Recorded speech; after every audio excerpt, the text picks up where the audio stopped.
Out of all auxiliary functions, I would say the most useful one is the auto-off feature. In my UNI-T 33A, however, its implementation is sort of messed up. The DMM unconditionally shuts down about 30 minutes after it's been turned on. Whether you are measuring anything at that time or not does not matter. The thing will go to sleep anyway. No matter what, the auto-off feature in a DMM is a very useful one, and I highly recommend it. There is, however, a sort of a downside to it too. Once you get used to this function, you keep forgetting to turn off your other devices that do not have it. So you keep replacing batteries all the time.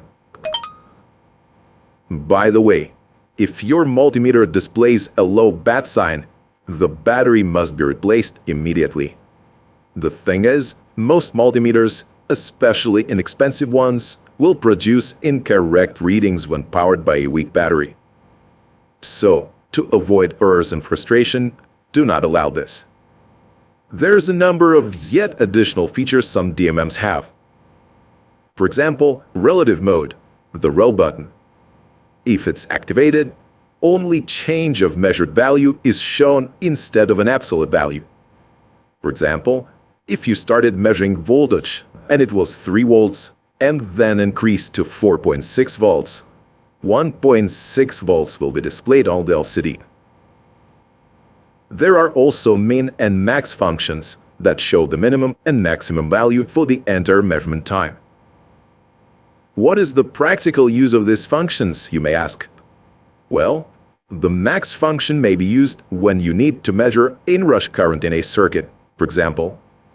The rel function is useful in resistance measuring mode, when you need to compensate for complementary resistance of probe wires, something I already mentioned before. Some multimeters also have a signal generator. Obviously, that one may come handy when testing signal flow in analog circuits.